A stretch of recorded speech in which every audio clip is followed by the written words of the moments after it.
I think I am a better congressman today than when I first stepped into office, largely because we've had an opportunity to build relationships. And ultimately, what I think people are looking for is they want a thoughtful, independent leader that is focused on bringing people together to focus on positive solutions for the biggest issues of our day. It's exactly what I promised the 10th District voters that I would do. It's exactly what we've been able to deliver. And every nonpartisan organization that's taken a look at our records has ranked me as one of the most independent, bipartisan, and effective members of Congress. And so I do believe that the ability to work across the aisle, be able to find common ground and get things done is really important. Let me just give you one example. We've been able to do it with a number of different pieces of legislation, but one in particular, let me just give you an example. After meeting Chelsea LaLiberte, who was a Buffalo Grove resident, who lost her brother to a heroin overdose at 20, we got together, we wrote Lolly's Law. Obviously, the prescription drug and heroin epidemic that's sweeping across not just the 10th District, but around the country is significant. That was signed into law by the President.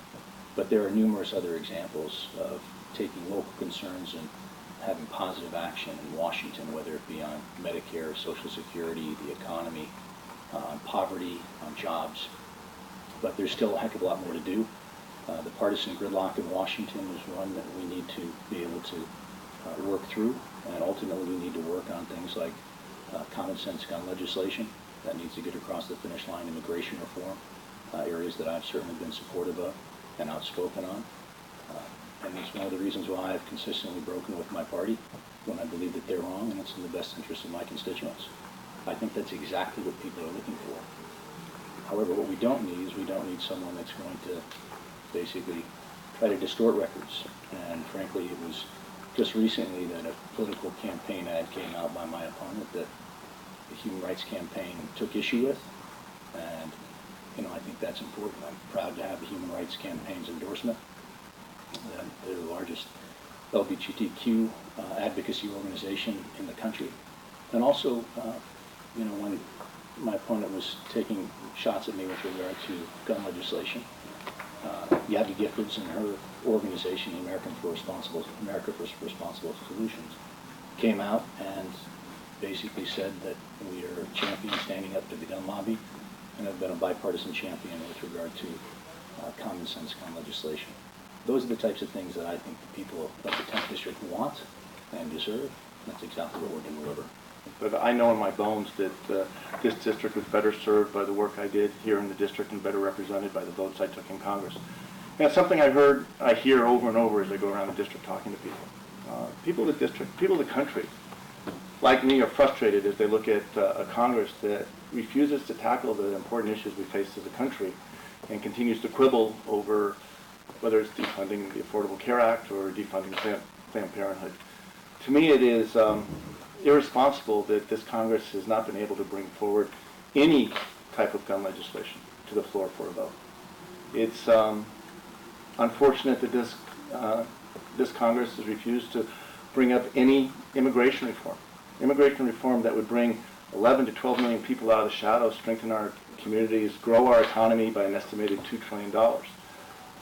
It is, to me, unfathomable that, again, just last week, this Congress came within 48 hours of shutting down the government over partisan bickering, or to be honest, bickering within the Republican conference.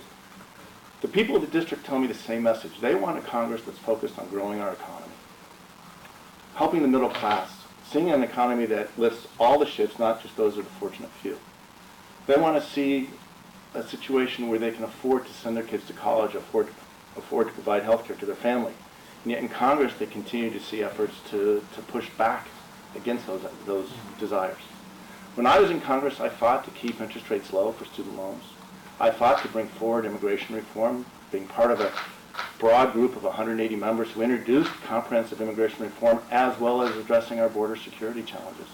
When I was in Congress, I worked to address gun legislation. In fact, my first speech on the floor of the House as a member of Congress was calling for a restoration of the assault weapons ban, universal background checks so that every transfer of a weapon, whether at a gun show or at a dealer, has a background check to make sure those who shouldn't be getting a weapon can't get a weapon. But we also have to deal with mental health issues. I want to go back to Congress to focus on the issues important to the people in our district, on the economy, building our manufacturing base, reinvesting in our infrastructure, helping make sure our workforce has the skills and lessons they need to succeed in the 21st century global economy.